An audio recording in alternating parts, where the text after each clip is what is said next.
Hi guys, how are you all? Today we will be discuss about magnetic force acting on a current carrying conductor। तो देखिए जैसे कि हमारा heading लिखा हुआ है magnetic force on A current carrying conductor. इससे आप क्या समझते हैं कि मैग्नेटिक फोर्स लग रहा है किसी करंट कैरिंग कंडक्टर पे। तो सर करंट कैरिंग कंडक्टर का मतलब क्या होता है? करंट का मतलब तो हम समझ गए, कंडक्टर का मतलब होता है वायर यानी तार। लेकिन कैरिंग का मतलब क्या है कि किसी तार में पहले से ही करंट था, यानी तार के अंदर जो वायर है, वायर के अंदर बैटरी वगैरह से पहले से ही करंट प्रोवाइड करा रखा है। अब इस वायर को यहां से उठा के अगर मैं इस मैग्नेटिक फील्ड में रख दूं, जो मैग्नेटिक फील्ड लाइंस या तो इलेक्ट्रोमैग्नेट से मिल रहा है या परमानेंट मैग्नेट से मिल रहा है, यानी मैग्नेटिक फील्ड लाइन मिलनी चाहिए चाहे जहां से मिले। अगर इस सर्किट को मैं इसमें उठा के रख दूं, मान लीजिए इस वायर को इस मैग्नेटिक फील्ड में रख दिया जाए और यहां लगा दी जाए एक बैटरी, यानी यहां लग रही है बैटरी, ठीक है भैया।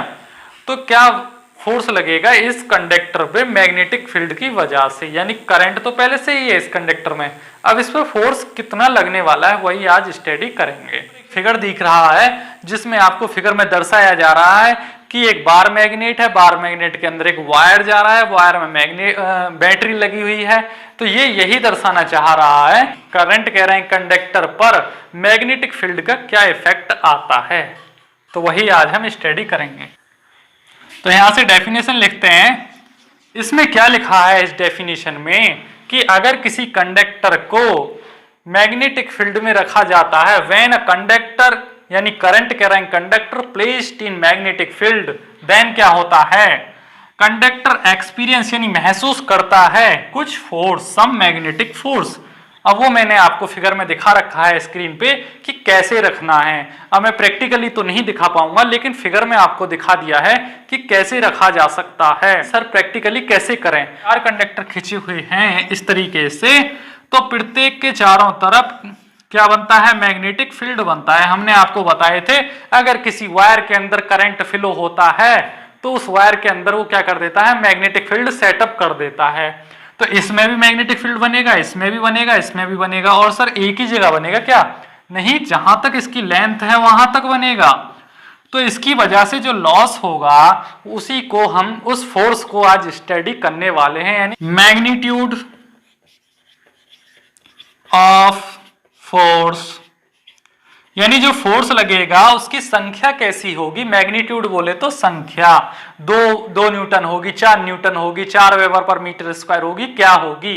तो जो फॉर्मूला होता है यहां से, force is directly proportional to ILB sine theta.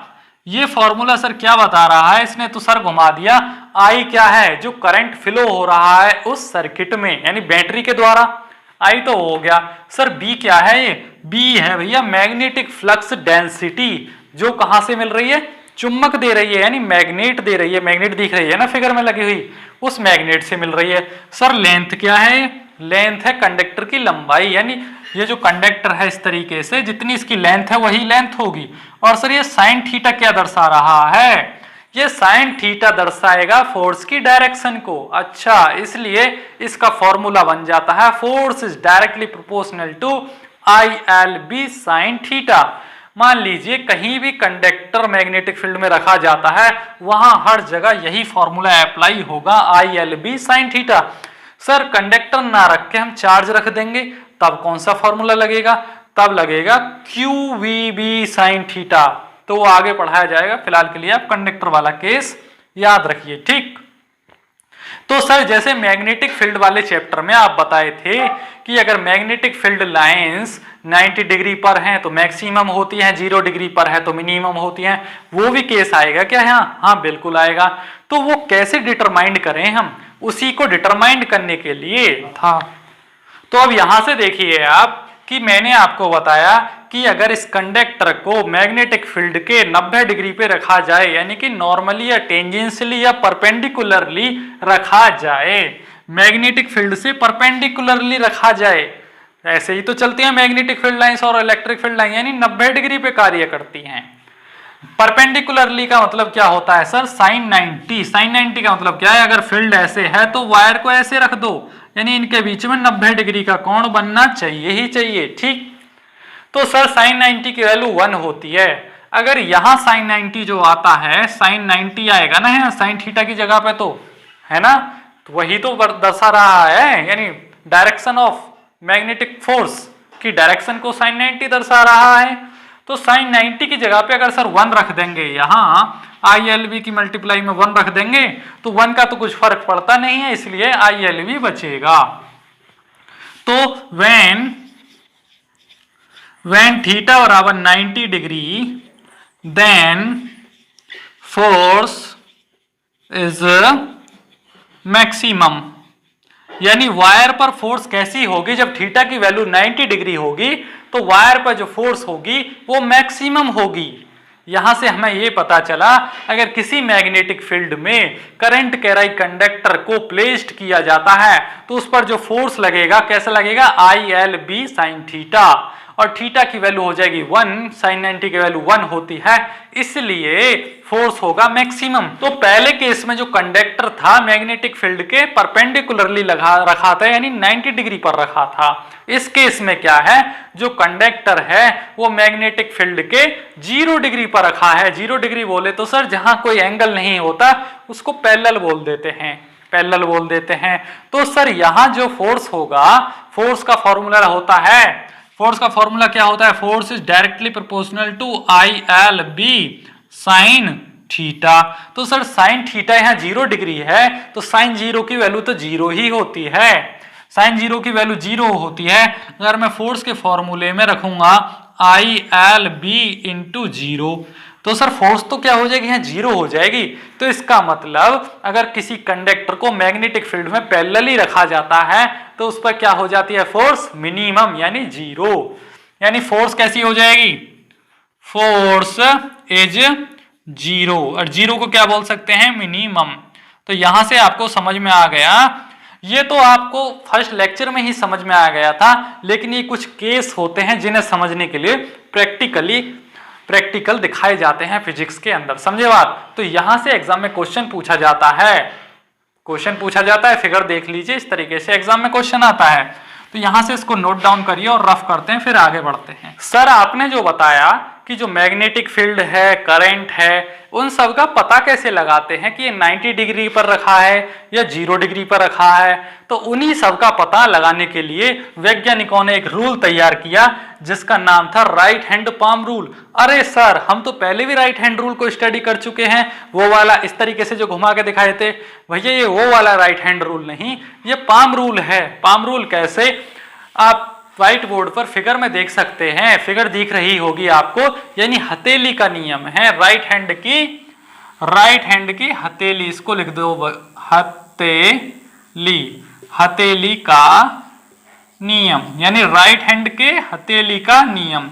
इस तरीके से अब मैं यहां खड़ा हूं, मैं अपने हाथ को इस तरीके से खोल देता हूं, यानी अपने हैंड को इस तरीके से खोल देता हूं, तो मेरी थंब है, ये वाला थंब, ये किसकी डायरेक्शन में है, यानी फोर्स की डायरेक्शन में, और मेरे जो ये फिंगर हैं यानी स्ट्रेट फिंगर्स, ये करंट की दिशा को बता रहे हैं। अगर मैं इन्हीं फिंगर्स को ऐसे मोड़ दूं, यानी इस तरीके से स्ट्रेच कर दूं, तो ये मैग्नेटिक फील्ड की दिशा को प्रदर्शित करेंगे। यानी अगर ये फिंगर सीधे हैं तो ये करंट को दर्शा रहे हैं, अगर ये मुड़ गए इस तरीके से, यानी 90 डिग्री पर बेंट हो गए, तो किसको दर्शा रहे हैं, मैग्नेटिक फील्ड की दिशा को। तो कहने का मतलब करंट और मैग्नेटिक फील्ड एक दूसरे से 90 डिग्री का एंगल बनाते हैं।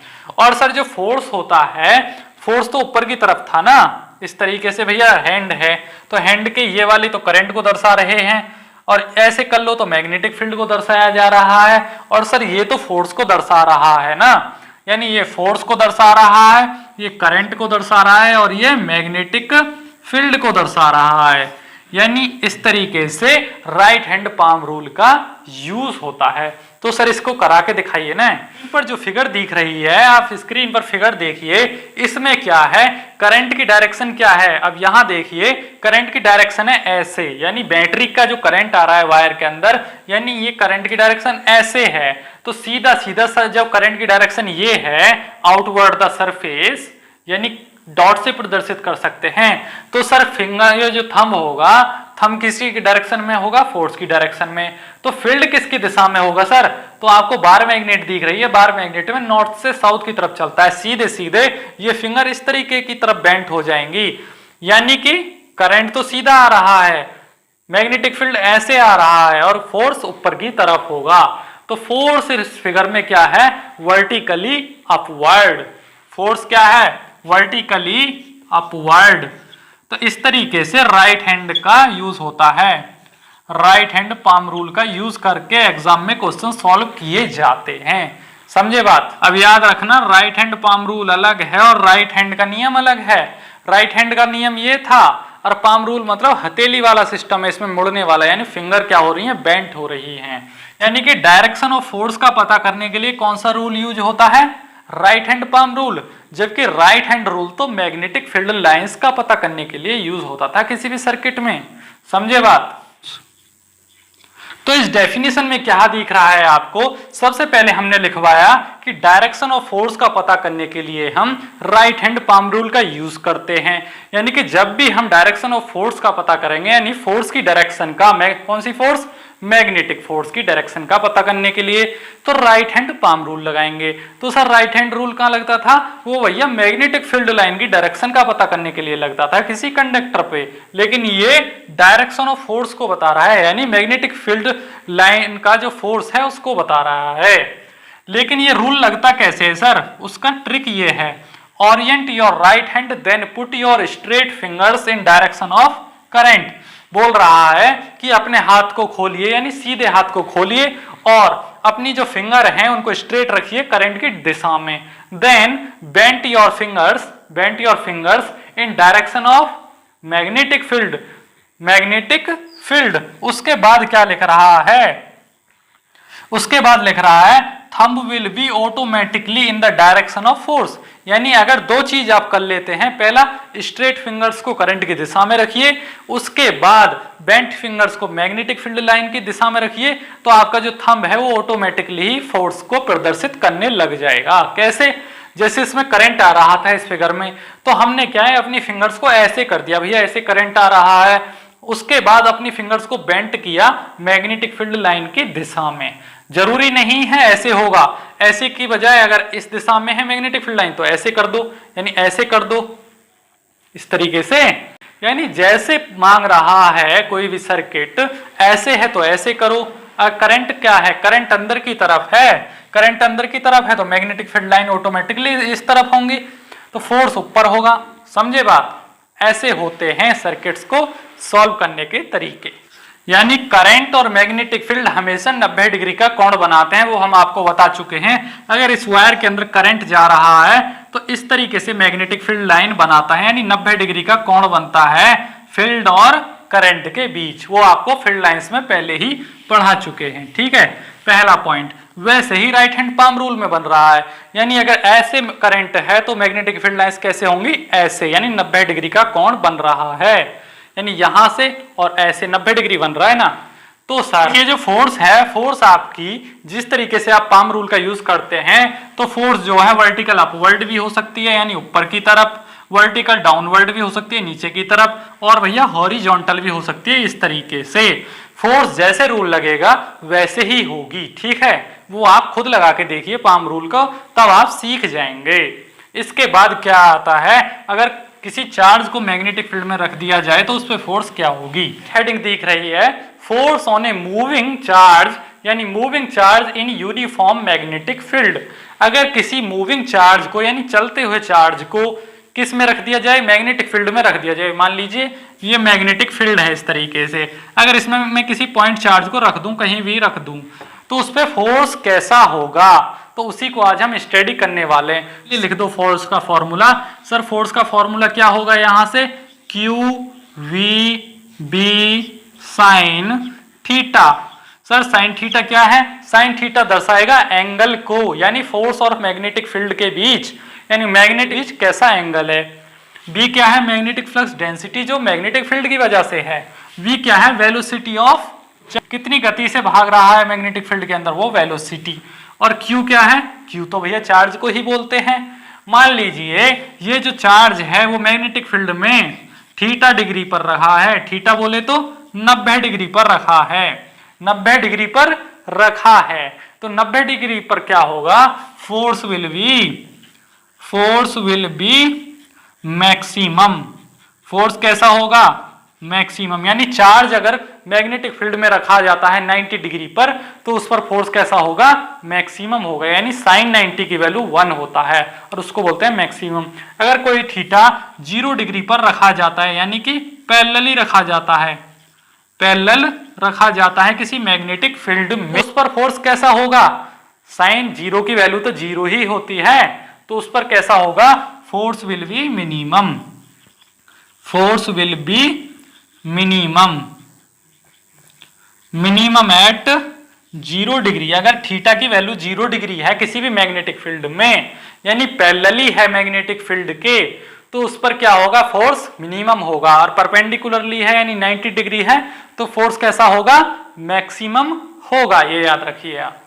यूनिफॉर्म मैग्नेटिक फील्ड पर, यूनिफॉर्म मैग्नेटिक फील्ड में पर, ठीक। तो यहां से नेक्स्ट पॉइंट क्या आता है? Force will be maximum if charge particle moves at 90 degree to the magnetic field. ये मैं आपको ऑलरेडी बता चुका हूं। अगर किसी को समझ में ना आए तो इस डेफिनेशन को याद कर सकता है, याद करने के लिए या कि समझने के लिए। नेक्स्ट क्या है? फोर्स मिनिमम होगा अगर कोई चार्ज पार्टिकल मूव्स करता है 0 डिग्री या 180 डिग्री। 0 डिग्री को पैरेलल बोलेंगे और 180 डिग्री को एंटी पैरेलल बोलेंगे टू द मैग्नेटिक फील्ड। तो फोर्स कैसा होगा? मिनिमम होगा। दूसरा क्या है? अगर किसी यूनिफॉर्म मैग्नेटिक फील्ड में चार्ज पार्टिकल यानी डाइपोल को रखा जाता है, तो उस पर क्या होगा? क्या मैग्नेटिक फील्ड उसकी दिशा को बदल सकता है? दिशा को तो बदल सकता है, लेकिन ना तो उसकी स्पीड को ज्यादा कर सकता है, ना ही उसकी स्पीड को घटा सकता है। जिस गति से चल रहा है उसी गति से चलाएगा, लेकिन क्या करेगा? उसकी डायरेक्शन को चेंज कर देगा। सेम वैसे ही जैसे कि किसी फैन के अंदर, रोटर के अंदर, यानी बाहर क्या होता है? स्टेटर, और स्टेटर के अंदर क्या होता है? रोटर। स्टेटर में क्या होता है? मैग्नेटिक फील्ड, और बीच में रखा हुआ रोटर डाइपोल का काम करता है। तो भैया ना तो इसकी स्पीड को घटा सकता है, ना ही बढ़ा सकता है, लेकिन इसकी दिशा को बदल सकता है। जैसे ही दिशा को बदलेगा तो आपको लगेगा कि आपका फैन चालू हो गया है, ठीक है। और क्या होगा? इसको रफ करिए और नेक्स्ट पॉइंट लिखते हैं। तो अब यहां से देखिए, यहां से हमने क्या बताया आपको? मैग्नेटिक फील्ड जो है किसी भी चार्ज की ना तो स्पीड को बढ़ा सकता है, ना ही उसकी स्पीड को स्लो डाउन कर सकता है, घटा सकता है, ना ही उसके मैग्नीट्यूड को बदल सकता है। कि मान लीजिए कोई चार्ज 5 कूलम्ब है, तो ऐसा नहीं है कि मैग्नेटिक फील्ड उसको 10 कूलम्ब कर दे, वो 5 कूलम्ब का ही रहेगा, ठीक है भैया। तो यहां से ये पॉइंट क्लियर होते हैं, एग्जाम में पूछे जाते हैं, याद कर लेना। नेक्स्ट पॉइंट क्या है? Whenever change the direction of moving charge. अगर मूविंग चार्ज रखा है, अगर वो ऐसे जा रहा है, तो उसकी डायरेक्शन को बदल सकता है, नॉर्थ से साउथ कर सकता है, ठीक है। यानी गति को तो नहीं कर सकता, बट उसको दिशा से भटका सकता है मैग्नेटिक फील्ड। तो यहां से आपको ये पूछा जाता है एग्जाम में, यानी it can only change the direction but never be change the magnitude, never be slow down, never be increase the speed of the charge. But if a charge particle rest, यानी magnetic field में रख दिया, rest में है, तो उस पर force कैसा होगा? जब कोई चीज रेस्ट में है तो वर्क का फॉर्मूला कैसा होता है भैया? वर्क का फॉर्मूला तो फोर्स इंटू डिस्टेंस होता है ना। जब फोर्स ही 0 है, अगर कोई चीज रखी है शांति से, तो फोर्स 0 है, तो वर्क तो 0 ही हो जाएगा ना उस पर। तो वर्क कैसा होगा? फोर्स कैसा होगा? 0, वर्क भी 0। नेक्स्ट पॉइंट है, if a neutral particle moves in magnetic field. अगर कोई न्यूट्रल पार्टिकल मैग्नेटिक फील्ड के अंदर मूव्स करता है, तो उस पर भी फोर्स कैसा होगा? 0। तो यहां से ये सारे कंसेप्चुअल केस हैं, पॉइंट हैं, इंपॉर्टेंट पॉइंट्स मैग्नेटिक फील्ड से एग्जाम में पूछे जाते हैं। इनको याद कर लेना और समझ लेना कि कैसे कैसे होते हैं, ठीक है। इसको नोट डाउन करिए। भैया एग्जाम में पूछा जाता है, नेक्स्ट पॉइंट लिखिए कि फोर्स बिटवीन टू कंडक्टर्स। अब आ गई ना वही बात कि आपके गांव में जो लाइन खिंच रही है इस तरीके से 4 तार वाली, इसके 2 कंडक्टरों के बीच में फोर्स कैसा होगा, यानी यहाँ भी मैग्नेटिक फील्ड है, यहाँ भी है, तो इन मैग्नेटिक फील्ड की वजह से फोर्स कैसा होगा सभी कंडक्टर में। तो उसी चीज को आज हम आपको पढ़ाने वाले हैं, ठीक है। कैसे होगा भैया, यहां से सीधा सीधा सीखिए कि एग्जाम में क्वेश्चन कैसे आता है। एग्जाम में क्वेश्चन आता है, ये वायर है, ये भी वायर है, करंट की डायरेक्शन इसमें भी ये है, इसमें भी ये है। अगर सेम डायरेक्शन है दोनों की, यानी इस तरफ से इस तरफ है दोनों की डायरेक्शन, तो फोर्स कैसा होगा, फोर्स इसका इस तरफ होगा यानी ऐसे होगा, यानी इसका इस तरफ होगा, और इसका क्या होगा ऐसे और ऐसे, यानी force will be attractive. Force will be attractive. Force कैसा होगा, attractive. If direction of currents is same. तो अब आप कंफ्यूज हो रहे होंगे कि सर लाइक चार्ज तो रिपेल करते हैं, पागल हो गए हो क्या। मैं भी शुरू में ऐसे ही हुआ था, लेकिन मैग्नेटिक फील्ड के रूल ही कुछ ऐसे हैं, अगर करंट की डायरेक्शन सेम है तो वो क्या होंगे, अट्रैक्टिव होंगे। अगर करंट की डायरेक्शन अपोजिट है, यानी एक करंट ऐसे जा रहा है और वायर के अंदर, दूसरे वायर के अंदर करंट ऐसे आ रहा है, तब होगा क्या, force will be repulsive. Force will be repulsive. Force will be repulsive, ठीक है भैया। तो यहां से सर ऐसे क्वेश्चन पूछा जाता है क्या, कंडक्टर बनाए जाते हैं, नहीं ऐसे नहीं पूछा जाता। अब आपको बताते हैं कि एग्जाम में कैसे क्वेश्चन पूछा जाता है इस कॉन्सेप्ट से रिलेटेड। इसको नोट डाउन करिए और मैं यहां से रफ कर देता हूं। एसएससी जेईई के एग्जाम में इस तरीके से क्वेश्चन आता है। कैसे क्वेश्चन आता है, will be two conductors in figure repel और अट्रैक्ट। अरे कुछ समझ में ही नहीं आया, एसएससी जेईई ने क्या लिख दिया, ये दिमाग खराब करके रख दिया है। हम आपको सिखाए थे अगर करंट की डायरेक्शन इनसाइड द सरफेस होगी, यानी एंट्री होगी, तो क्या आएगा, उसको किससे दर्शाएंगे, एंट्री को डॉट क्रॉस से, एंट्री को क्रॉस से दर्शाएंगे। और बाहर आ रही होगी कोई भी करंट बाहर आ रहा होगा, यानी मैग्नेटिक फील्ड लाइंस बाहर आ रही होंगी, तो उसको डॉट से दर्शाया जाता है, यानी आउट का सिंबल है और ये एंट्री का सिंबल है, समझे बात। तो सीधे सीधे यहां क्या है, दोनों चीज क्या हो रही हैं, आउट आउट आउट, यानी दोनों आउट हो रही हैं। तो direction of current will be same. अगर करंट की डायरेक्शन समान है, अभी आपको बताए हैं थोड़ी देर पहले कि दोनों करंट की डायरेक्शन समान है, तो फोर्स विल बी अट्रैक्टिव। तो यहां से ऑप्शन 4 ऑप्शन आएंगे, पहला अट्रैक्ट होगा, दूसरा क्या होगा, रिपेल होगा, और कुछ और होंगे, कई महान तो इसको रिपेल करके आएंगे, जबकि इसका राइट आंसर यहां से अट्रैक्ट होगा, समझे बात। वहां आपको ऐसे नहीं बताएगा करंट की डायरेक्शन, वहां आपको ये सिंबल चलेंगे क्रॉस और डॉट नोटेशन। अब लास्ट लेक्चर में जब हमने आपको बताए थे क्रॉस और डॉट पहले, तब आपको हंसी आ रही होगी कि ये क्या है, अंदर जा रहा है बाहर जा रहा है, लेकिन ये एग्जाम में पूछा जाता है, बहुत इंपॉर्टेंट है, ठीक है। अब दूसरा क्वेश्चन कैसे आ सकता है, क्वेश्चन सेम होगा लेकिन किस तरीके से आ सकता है, लिख के एक डॉट बना मिलेगा और दूसरा क्रॉस बना मिलेगा इस तरीके से। तो यहां ये क्या है भैया, ये आउट है और ये एंट्री है, तो करंट की डायरेक्शन क्या है, opposite. Then current direction opposite when force will be repulsive, यानी एक करंट ऐसे जा रहा है और दूसरा करंट ऐसे आ रहा है, तो direction of force will be repulsive, समझे बात। तो यहां से आपके 2 नंबर पक्के एग्जाम में अगर आ जाता है। हेडिंग दिख रही होगी, torque on A current loop in uniform magnetic field. तो आप कंफ्यूज हो गए होंगे कि क्या है। अब फिगर देखिए, फिगर को देख के भी कुछ समझ में नहीं आ रहा होगा, लेकिन इलेक्ट्रोस्टैटिक के अंदर एक चैप्टर पढ़ा था, dipole is placed in non uniform electric field. तो वहां क्या था, जब कोई डाइपोल यूनिफॉर्म इलेक्ट्रिक फील्ड में रखा हुआ है, when dipole is placed in uniform electric field। Electrostatic के अंदर ये डेफिनेशन थी ना, इलेक्ट्रिक फील्ड। तो इस फिगर का मतलब क्या है, मैग्नेटिक फील्ड में भी अगर किसी डाइपोल को रखा जाता है, ये क्या है, रेक्टेंगल सा जो दिख रहा है फिगर के अंदर, ये भैया रियलिटी में एक डाइपोल है, समझे बात। नॉर्थ और साउथ का कॉम्बाइनेशन है और कुछ नहीं है, समझे बात। अगर किसी डाइपोल को यूनिफॉर्म मैग्नेटिक फील्ड में, अगर यहाँ यूनिफॉर्म इलेक्ट्रिक फील्ड था इलेक्ट्रोस्टैटिक के अंदर, तो यहाँ इलेक्ट्रिक फील्ड को हटा के आप मैग्नेटिक फील्ड लिख दो, सही है वह बात। तो उस पर फोर्स कैसी होगी, जीरो। यानी अगर किसी भी डाइपोल को यूनिफॉर्म मैग्नेटिक फील्ड में रखा जाता है तो force always will be zero, force हमेशा जीरो होगी at any angle, 0 degree, 90 degree, 180 degree, हर जगह जीरो होगी फोर्स। लेकिन एंगल्स के हिसाब से टॉर्क को महसूस करेगा। तो कैसा कराया था इलेक्ट्रोस्टैटिक के अंदर, 0 डिग्री पर क्या था, 0 डिग्री पर था फोर्स जीरो, फोर्स जीरो यानी मिनिमम, सीधा सीधा कर लो, ज्यादा कंफ्यूज नहीं होना है। और 90 डिग्री पर क्या था, force will be maximum, force will be maximum.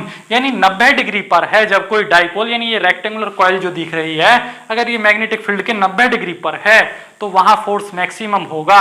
अगर 0 डिग्री पर है यानी parallel to the magnetic field है, पैरेलल पे कोई भी चीज जीरो हो जाती है, यानी उनके बीच में फोर्स जीरो हो जाता है। भैया जब कार्य ही नहीं हो रहा है तो फोर्स तो जीरो होगा ना, जब कहीं कार्य होता है तभी तो फोर्स लगता है ना। तो यहां से ये हेडिंग आपकी 1 मिनट के अंदर क्लियर हो गई, लेकिन बहुत कंफ्यूजन वाला कॉन्सेप्ट था। अगर आपको इसे अच्छे से समझना है तो इलेक्ट्रोस्टैटिक वाले चैप्टर के अंदर जाइए, 1 घंटे के अंदर पूरा कॉन्सेप्ट समझाया है। यहां इसलिए कम समझाया है क्योंकि कंफ्यूज नहीं करना चाहता मैं आपको, ठीक। तो यहां से नेक्स्ट पॉइंट आपका आता है मैग्नेटिक फ्लक्स डेंसिटी यानी B due to a solenoid. अब सोलेनॉइड आपने देखा नहीं होगा, रियलिटी में जो इलेक्ट्रोमैग्नेट होती है वो एक सोलेनॉइड ही होता है। कैसे होता है सर, एक वायर लीजिए कॉपर का, इस तरीके से उसकी कॉइल बनाइए और उसमें क्या जोड़ दीजिए, बैटरी, यानी इस तरफ से करंट एंट्री करेगा और यहां से आउट हो जाएगा। अगर यहां आप बैटरी जोड़ देते हैं तो करंट तो आउट हो गया, लेकिन करंट की वजह से मैग्नेटिक फील्ड बनेगा, इस तरीके से मैग्नेटिक फील्ड लाइंस बन जाएंगी। इसी को क्या बोल देते हैं, सोलेनॉइड। यानी एक long coil of wire with packed loop, packed loop बोले तो क्या, इस तरीके का लूप बना रही है, यानी कंप्लीट सर्किट को ही पैक्ड लूप बोला है यहाँ। तो उसमें क्या होगा, मैग्नेटिक फ्लक्स डेंसिटी कैसी होगी, म्यू। म्यू क्या है, magnetic property of that material. N क्या है, नंबर ऑफ टर्न्स, लिख लो n is the number of turns, यानी जितनी बार ये घूम रहा है इसको बोलते हैं टर्न्स। और करंट क्या है, जो बैटरी से अप्लाई किया जा रहा है, यानी जो करंट दिया जा रहा है इस बैटरी के द्वारा इस सर्किट में, तो यानी कि म्यू डॉट एन आई इसलिए लिख दिया है इसको। तो नेक्स्ट पॉइंट क्या आता है जो एग्जाम में पूछा जाएगा आपसे, magnetic field near the solenoid is always uniform। तो यहां से ये चीज पूछी जाती है एग्जाम में कि near the solenoid magnetic field will be uniform concentric. कैसा होता है, यानी ये जो सोलेनॉइड बना हुआ है इसके नियर यानी आसपास मैग्नेटिक फील्ड क्या होता है, मैग्नेटिक फील्ड लाइंस होती हैं भैया यूनिफॉर्म, कहीं भी कटती पिटती नहीं है, अगर यहां से जा रही है तो यहां आके समाप्त हो जाती है। तो ये पॉइंट जरूर याद रखें, magnetic field near the solenoid is always uniform. दूसरा है ये लॉन्ग कॉइल है और ये इस फॉर्मूले का मतलब है म्यू है क्या है, प्रॉपर्टी ऑफ दैट मटेरियल यानी permeability of that material, N is the number of turns, I is the current और B is the magnetic flux density. ज्यादा कुछ लिखने की जरूरत नहीं है, सिर्फ अपने माइंड में याद रखो फॉर्मूले का मतलब। अब चाहता तो मैं इसको 2 पेज के अंदर सॉल्व करता, लेकिन इसको चुटकियों में सॉल्व करो ना अगर फिजिक्स के स्टूडेंट हो तो।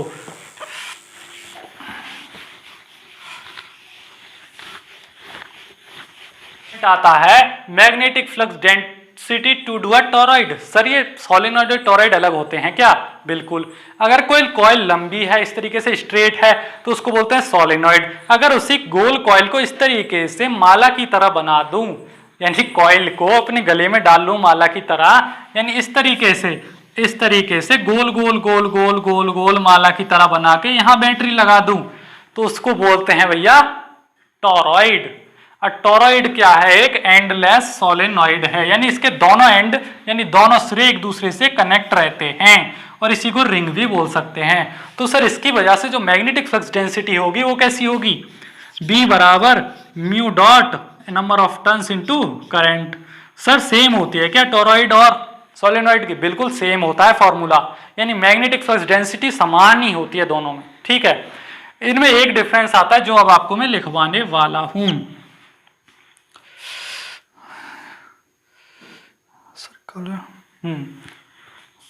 Magnetic field lines inside the toroid